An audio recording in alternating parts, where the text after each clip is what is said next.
Olá pessoal, tudo bem? Aqui é o professor Fernando de Língua Portuguesa em mais uma de nossas aulas de literatura para o primeiro ano do ensino médio. Bom, na nossa aula passada nós começamos a estudar o Renascimento com o classicismo e o maneirismo, ok? Vimos os limites e o contexto histórico do classicismo e do maneirismo e agora vamos conhecer as características do classicismo e do maneirismo.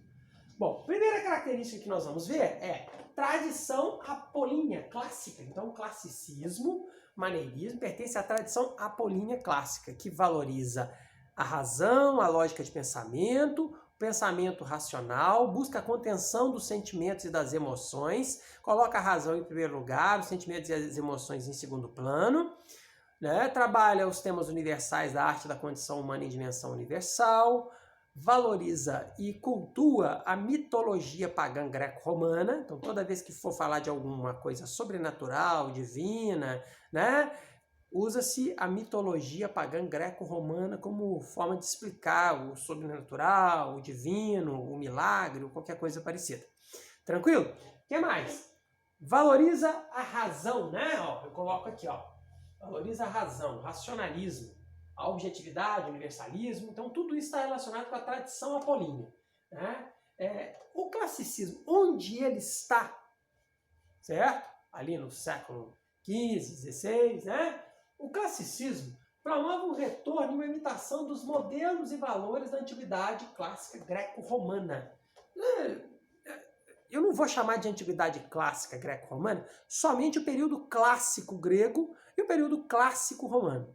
Eu vou pegar desde Homero, Hesíodo, até o século, vamos pegar ali o século I depois de Cristo, tá?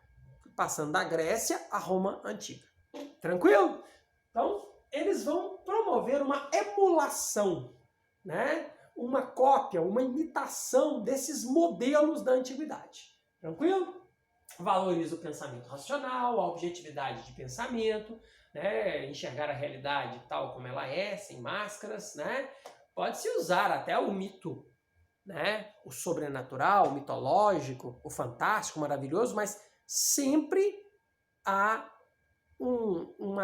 uma alegoria, né? Na verdade, isso funciona como uma alegoria. Então, sempre há um encontro com o real, com a realidade, com a verdade por trás dessa alegoria.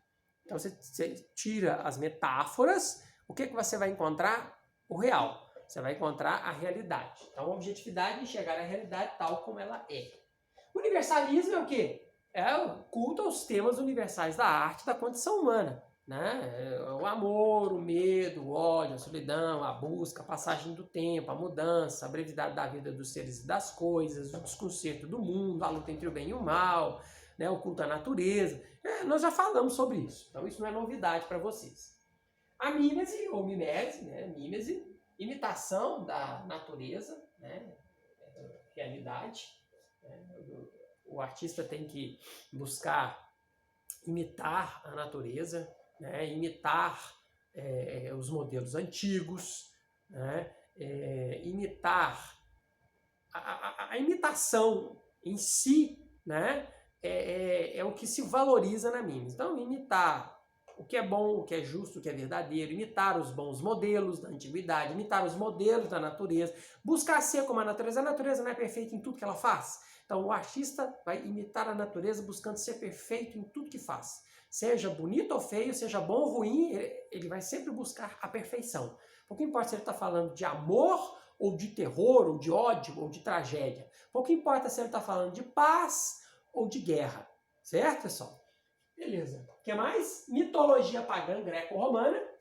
Então, sempre fazendo referência à mitologia, ok? Né? Lá nos Lusíadas do Camões, por exemplo, são os deuses mitológicos romanos que decidem, né?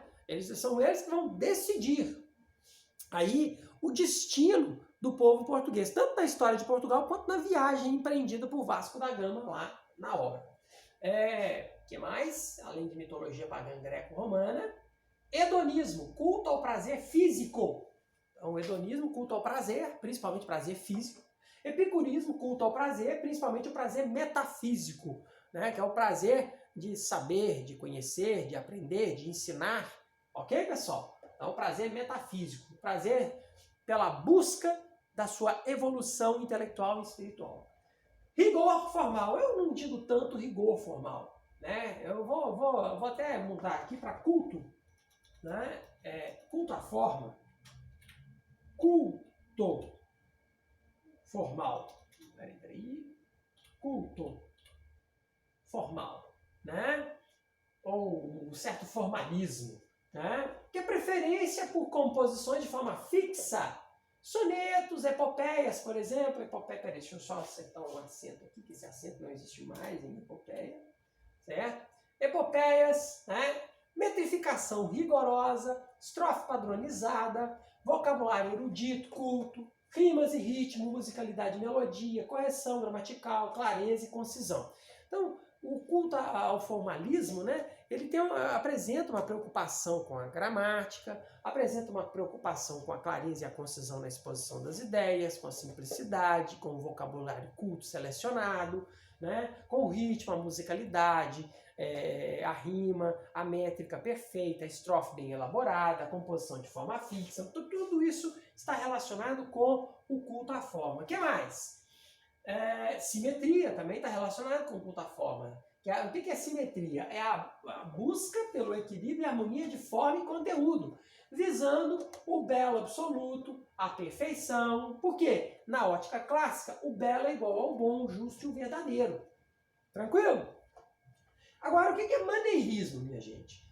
Quando o classicismo surge na Itália, né, a busca pela perfeição, a busca pela razão, apresentou-se de maneira tão obsessiva que, para dar vamos dizer, um tempero, né, um perigo, vamos dizer assim, né, maior à apresentação da proposta classicista, eles acharam melhor maneirar no excesso de razão e de formalismo. Então o texto estava assim, não havia uma apresentação de nada perigoso, estava tudo muito certinho, né? E a arte ela tem que apresentar uma certa quebra de protocolos, né? Os grandes artistas e pensadores, eles são lembrados pelas regras que eles quebraram, né? Que cria-se regras e aí o artista vai ali, pega aquela regra e dá uma quebrada naquilo ali, né?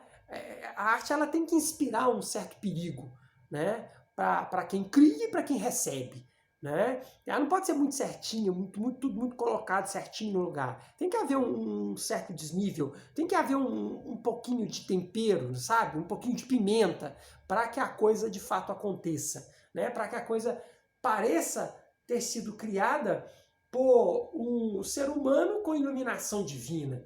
Entendeu, pessoal? Que seja essa divindade o nosso Deus ou os deuses mitológicos, entende? Certo? Então, o que acontece?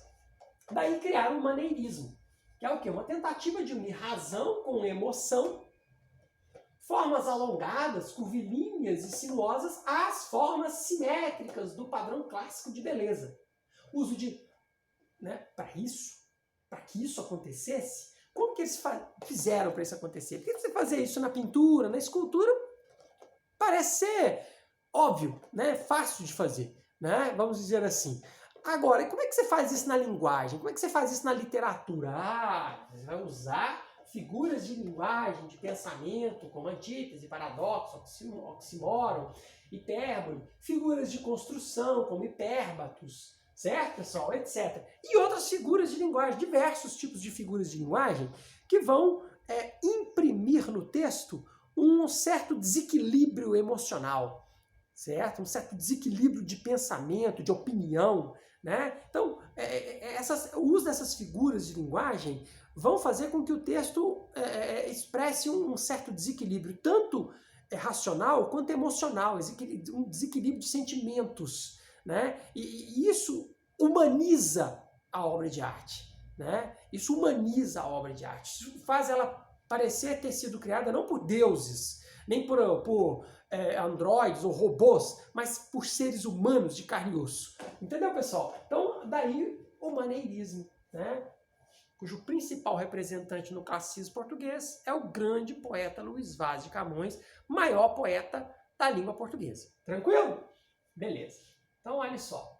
E é dele que nós vamos falar nas nossas próximas aulas. Nós vamos estudar o grande poeta Luís Vaz de Camões, vamos entender a poesia lírica dele, na forma e no conteúdo, e vamos entender a poesia épica de Camões também, na forma e no conteúdo, lá, onde nós vamos falar lá de Os Lusíadas. No meu canal eu já falei um pouco sobre os Lusíadas, né? Quem quiser já ir adiantando, vai vendo lá, né? A minha aula sobre os Lusíadas, a primeira e a segunda parte do poema, né? Inclusive eu até estou devendo a continuação, né? Mas já podem ir adiantando aí, à vontade. Tranquilo, pessoal?